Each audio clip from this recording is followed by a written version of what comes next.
Hello, my fellow readers. This is iDarkSymphony777 with another fan fiction review. As always, a link to the store will be in the description below. Please like the video, subscribe to the channel, click on the bell for notifications, leave a comment in the comment section below on your thoughts on the story, and finally, some my opinion.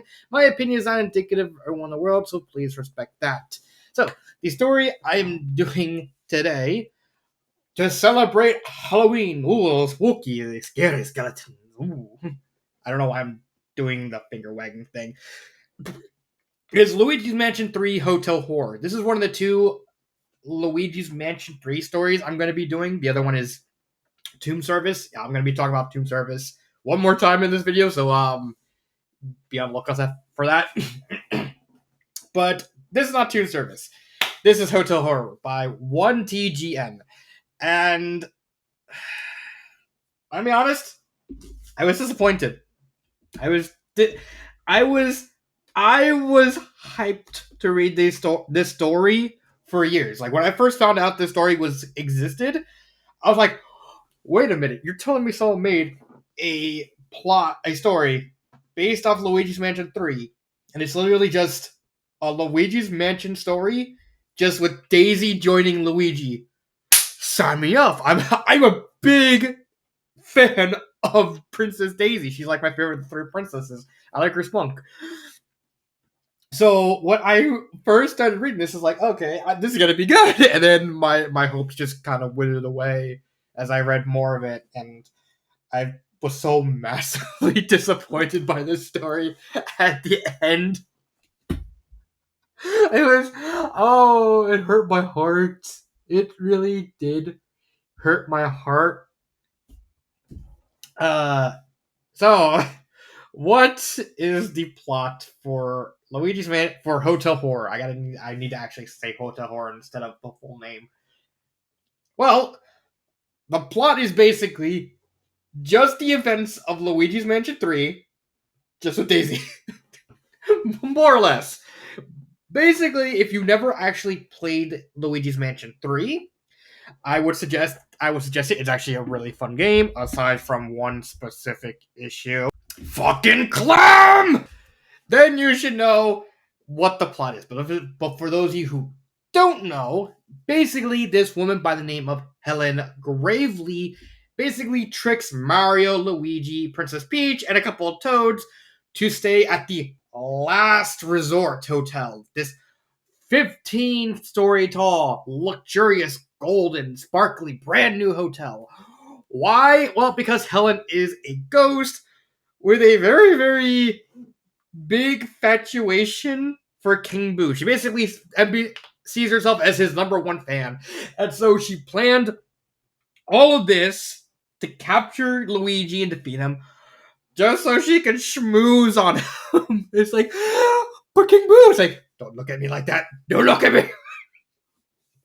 And it's just really creepy, but it's like weirdly endearing. Like, I have done this evil thing, so you can notice me, senpai. What? It's funny. Luigi manages to get away from King Boo. Basically, everyone else except for King Boo is trapped. Luigi manages to find Egad, and thanks to Egad, manages to eventually travel through the entire hotel, clearing each floor, which is housed by a boss ghost, who's actually a member of the staff of the hotel. And all of them don't like Helen that much. You have someone like Stuart, who is like her brother. You have Chambria, who's like a kleptomaniac, who's kind of a kleptomaniac. And then each floor has like a different theme, and the ghost kind of revolves around that theming. The story also reintroduces the portrait ghosts. For those who don't know who the portrait ghosts are, the portrait ghosts are these special ghosts found in the original Luigi's Mansion.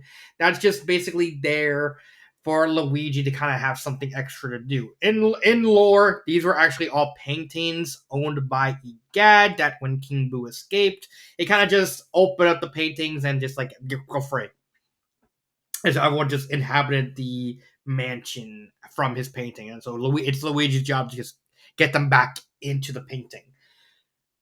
With the overall plot, I think it could have had something really, really special. Like, okay, after a little bit, Luigi finds Daisy. Daisy takes actually the poltergust from Luigi's Mansion 2 because there's different models. There's the 3000, which is the one from the original, the 5000, which is the one in Dark Moon, and then the G00, which is the one in 3. So Luigi has G00, Daisy has 5000, and eventually Peach will get the 3000 because she's like the weakest. So she gets like the wimpy vacuum. I do like some details of the story. For one thing, I like the fact that some of the ghosts are actually kind of wicked. It's like they're just kind of rude, intolerable people. It's like, get out of my way. It's like, okay, we're gonna suck you up. It's like, wait, what? Huh? And then you have someone like near the end. They run into Johnny Deep End, and he's like a good sport. He's like, all right, buddy, Luigi. Hey, sorry for throwing dodgeballs at you. It's like, no problem. Now, you want this elevator button? Yes. We are gonna have a series of challenges. If you beat me in these challenges, you get the button. No questions asked. Really? Yes. Oh, okay. Now where's the speedo? Wait, what? and Daisy and Peach are like laughing behind him. It's like it's goofy, and the characters do have some personality. They're more goofy and funny than anything else. Um, the problem I have with the plot, first off, is the Fortress Ghost. None of the Fortress Ghosts are like any important to the story except for, with the exception of the Clockwork Soldiers, who appear at the very end, and their only job is to get Polterpup and also Polterkitty away from Luigi, Daisy, and Peach. So that way, Ellen can actually fight them on somewhat even ground. It's something, but and I'm not even counting the whole backstory chapters with Madame Clairvoya.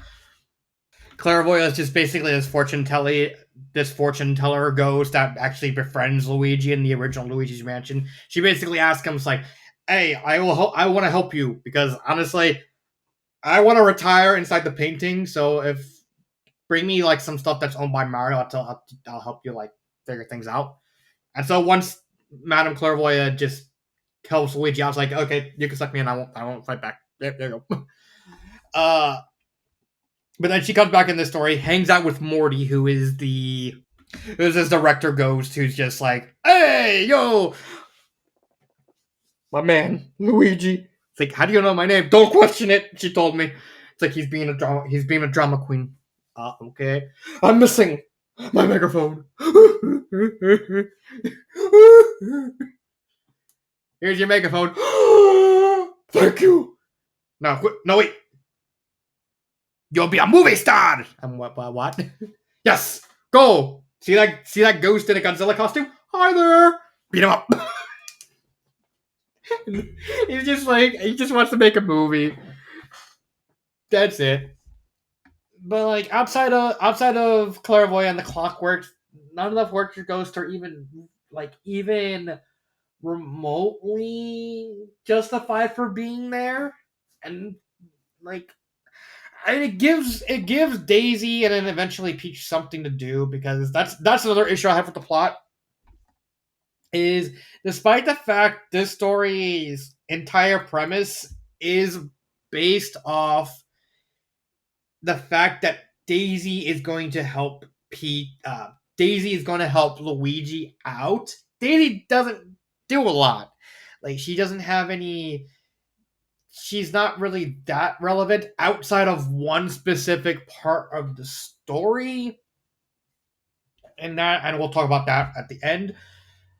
There's just not much to her, so it's just I'm trying to think. I'm honestly trying to think of why he decided to include Daisy, because like at this point you might as well just said, "I'm just gonna make a novelization," because Daisy's contributions to the story are just that little. It's just one specific moment and nothing else. And the fact that you have her with Luigi the entire time, she doesn't really go off on her own, aside from, again, that 104 minute time. She doesn't really add anything to the story. Same thing with Peach when she joins. Peach at least joins at like I think the last 10 or so chapters. Yeah, she joins right after, she joins around here. So around the last 15 or so chapters. And she adds even littler. Like, the only purpose she has of being moved from the end of the story where she's being held captive by King Boo to after Clem is so that way the author can have all three poltergeists in a story at once, which is why. Like, I can understand Daisy joining Luigi, and then because she's Daisy, but then Peach only joining because she just wants to beat up Helen Gravely. And she doesn't really contribute. She quite literally does not contribute at all to the story. It's kind of sad, honestly. Uh, then there's also the issues with Polterpup, or Columbo as he's called in the story. And I'm kind of okay with this. Basically, Columbo is used as like a sort of stopgap. Not stopgap, a sort of streamlining tool to use as the obligatory yellow paint in this story. For those of you who know what little yellow paint is used as a tool in most commonly video games. As like, oh yeah, you're supposed to interact with this. It's supposed to be like a visual clue. The problem is it's very immersion breaking. And certain instances, if you're in a high metropolis, fine, yellow paint being in certain places, that makes sense. But when you're in a desolate jungle where no one is supposed to survive, and you see random splotches of yellow paint just in places, is like, that doesn't make sense. It's just kind of distracting. That's basically what the Polterpup is in this story. He's basically the yellow paint. He's basically there to constantly guide Luigi and try and streamline the entire story as much as possible. Because let's be honest, Luigi's Mansion 3 has a lot of padding. It has a lot of stuff you can do in between. There's like gems, there's hidden crevices, hidden ghosts, and stuff like that. There's a lot of stuff that you can do, and so I can appreciate Polterpup as a necessary evil in order to streamline all that, so that way you can keep Luigi. You can, in essence, in context, keep Luigi on the right track. But on the other hand, I also am not a fan of this suspense thing. This story is not suspenseful. I I don't like when people don't put the wrong tags because it's kind of confusing. And a lot of this has to do specifically with Polterpup. Basically, Polterpup from as a plot relevant device, because that's technically what he is. He's a dog, but a ghost dog, but he's technically also a plot device. Uh, Polterpup's very existence gets rid of a lot of suspense because now Polterpup is just constantly distracting ghosts, leading to where ghosts are, leading to a lot of what would be suspenseful moments, and then the Polterpup just kind of just points. It's like, there's a ghost, and then they just beat up the ghost, and it kind of gets away with a lot of suspense. It just, but I'm not, gonna really hold that against the author, because he he needed something to streamline the process. So using the Polterpup is not the worst idea. Uh, Character wise,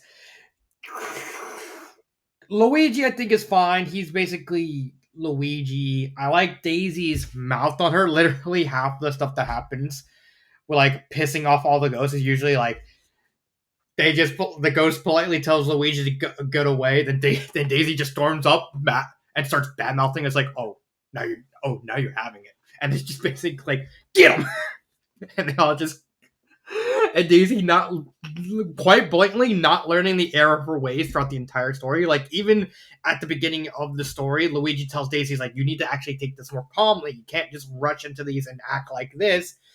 And Luigi just doesn't care that Daisy does not learn that lesson throughout the entire story. mainly because Daisy's just hilarious in the story. She's very funny, and a lot of the better moments of the story is just basically Daisy just shit talking the ghost. So I'm willing to let that slide. I don't care about Peach because Peach is just completely irrelevant to the story. Polterpup, he's just a plot device. Egad, I like the fact that this story painted Egad as being like so obsessed with wanting to research Ghost. Basically, how Egad gets captured in this story is Helen Gravely personally calls Egad, and she goes, "Oh, is this Elvin Gad?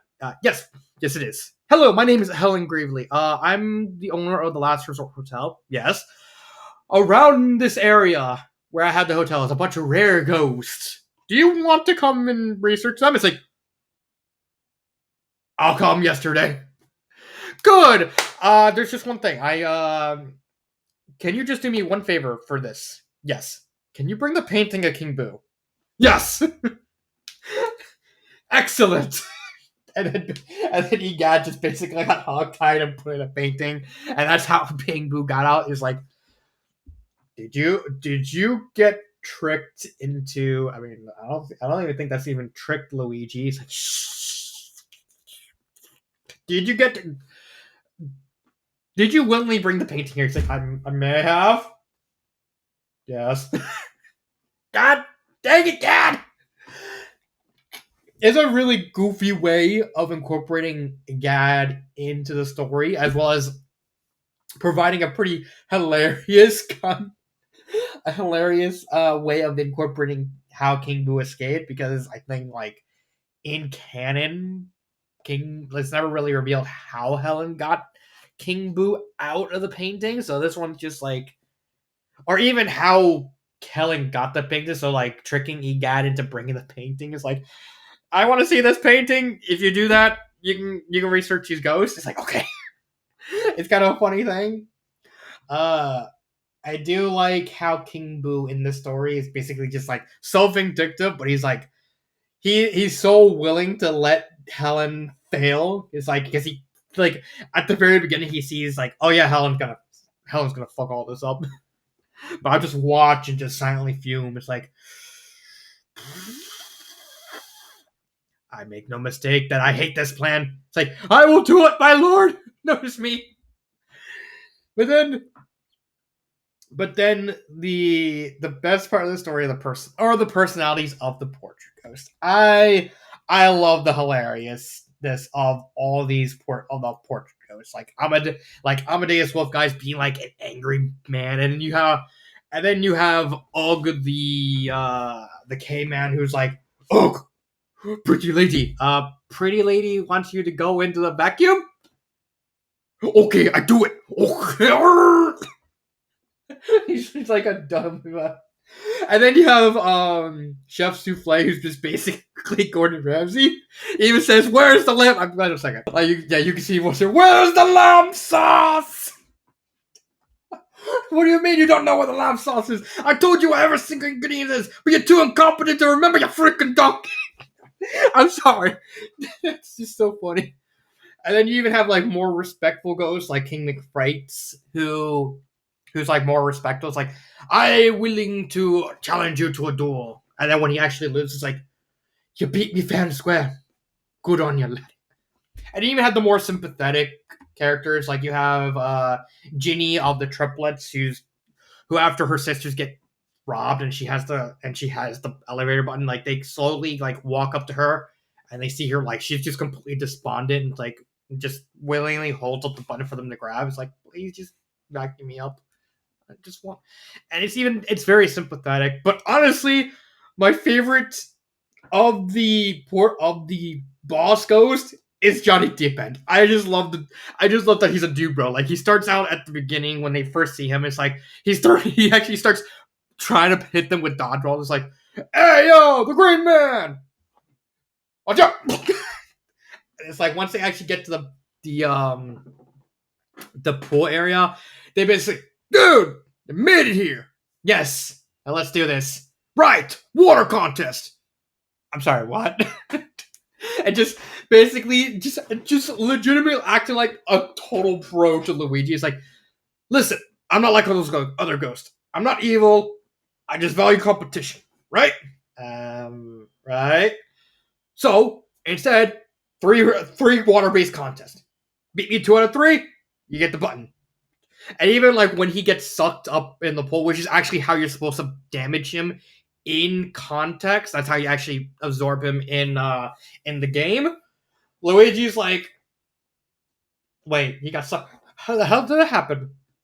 And then Daisy just tosses in the vacuum's like, dude, vacuum him now. It's like, dude, seriously? After all, I'm like all this nice stuff. I'm actually trying to like not even try to fight you. And like Luigi picks up the vacuum, turns to him, and is like, nah, he's not worth it. And so he basically helps the deep end, and then Peach, Columbo, the Polter Kitty, and Daisy, they all help him out. It's like, bro, save me. Thank you, bro. I just hands him the button. It's like, I did a good thing. You did a good thing. Yeah, bro. It's like, and then Luigi basically asks him, it's like, so do you want to sit?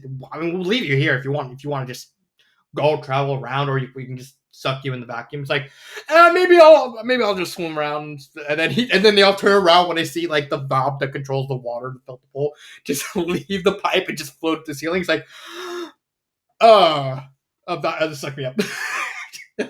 I have nothing to do. It's so funny, but I like Deep End. He's pretty funny. And then you also have Phantasmagoria after this. I even like the backstories of a lot of these characters. Like they're all just random hodgepodge instead of like these. They're meant to be like somewhat like very very different. Like you have Helen Gravely's backstories. Like she wants to become the greatest real estate agent ever, and then she dies into a car accident with her brother, with her brother Stuart. And then you also have uh Morty, who dies from whose backstory is that he's basically was someone who was desperate to want to direct a movie, but he didn't really have he didn't have enough experience. So instead of that, he basically grinded in like the writing room and became a writer, and he became like a very famous writer in the context of the story. And he's like, all right, I got the experience, let's do this. And then basically during production, an earthquake happened. He kind of got crushed by a bunch of film gear. You had DJ Phantasmagoria, died of cancer. You had Captain Fishhook, who basically who's basically like an asshole, who's like, okay, I'm going to betray that pirate, my captain named Johnny. And then Johnny kicks his ass. It's like, oh, okay. I heard about this gigantic skeletal pirate named Cortez. I'm gonna see if I can rob him. And then he just gets killed by Cortez.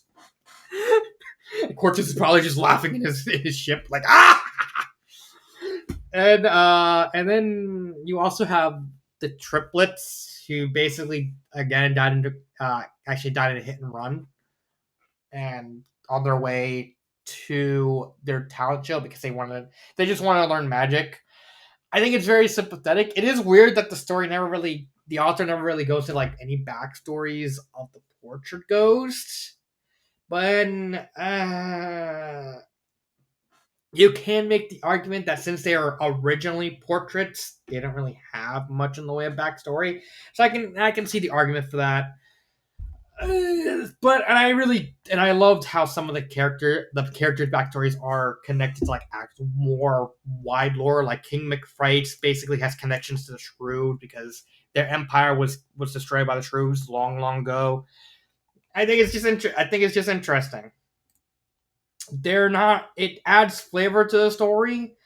It's not too deep, but at least it's something. Grammar wise, I don't have issues with the grammar. Pacing wise, I do think the story is paced as perfectly as it can be, mainly because Polterpup is basically just streamlining the whole story along.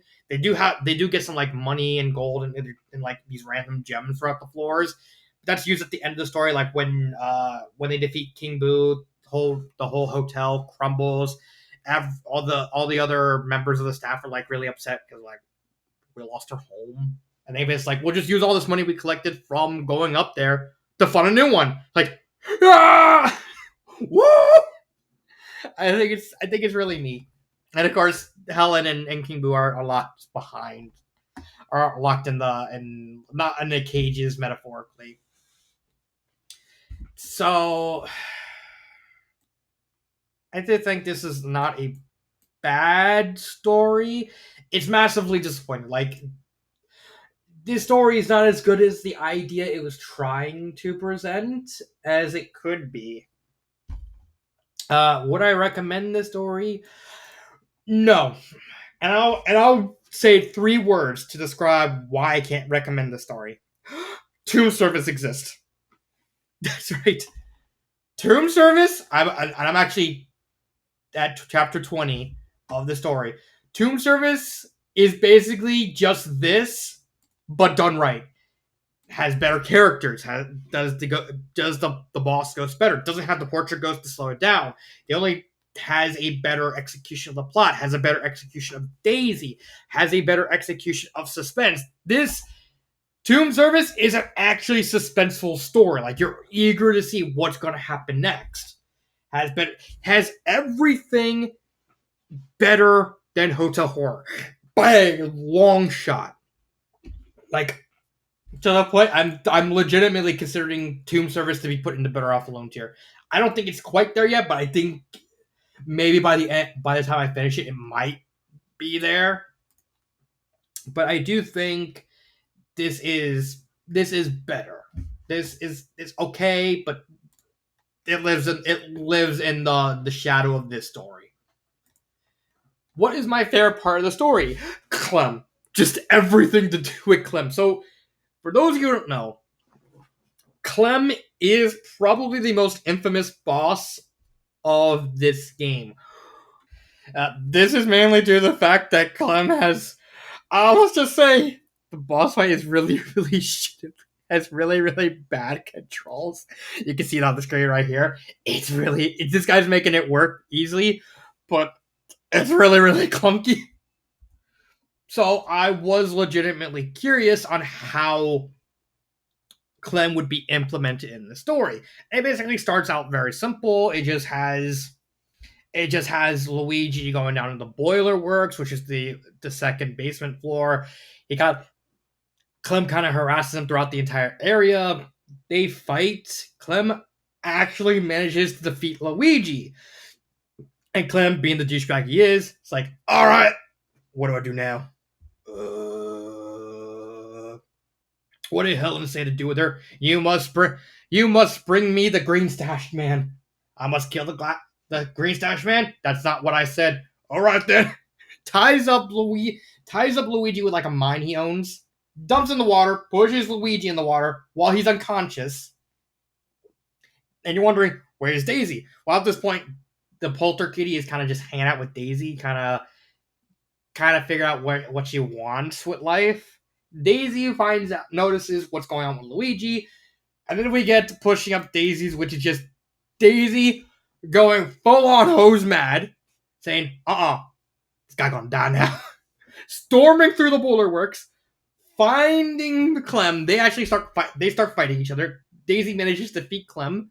Her one and only moment actually getting to shine throughout the entire story.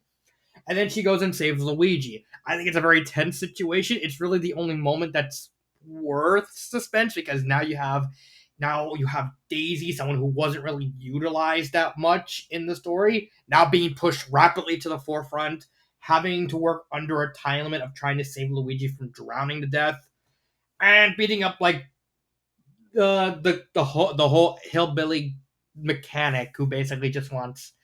It basically looks like he's just stayed too much time in Alabama with his sister. Sweet home Alabama. Sweet home Alabama. I don't know why I did that, but it's very tense. I do think it's fine.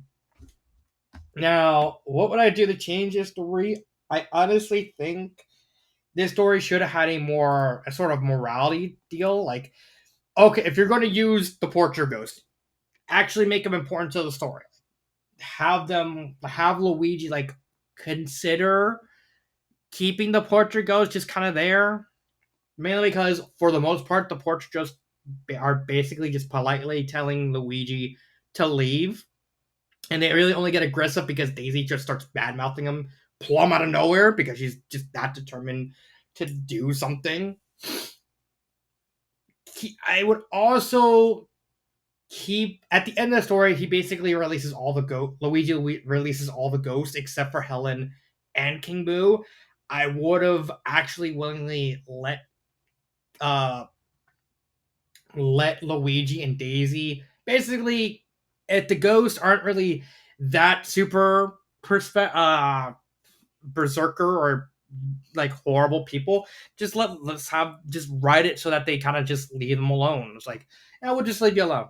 Can we just have the button? It's like, oh yeah, sure. Like what they plan to do with Johnny Deep End, or what they plan to do with Phantasmagoria when all they basically ask Gloria is like, hey, do you want to stay here? It's like, no, I want to be with my friends. Can you just suck me up so I can just be with them?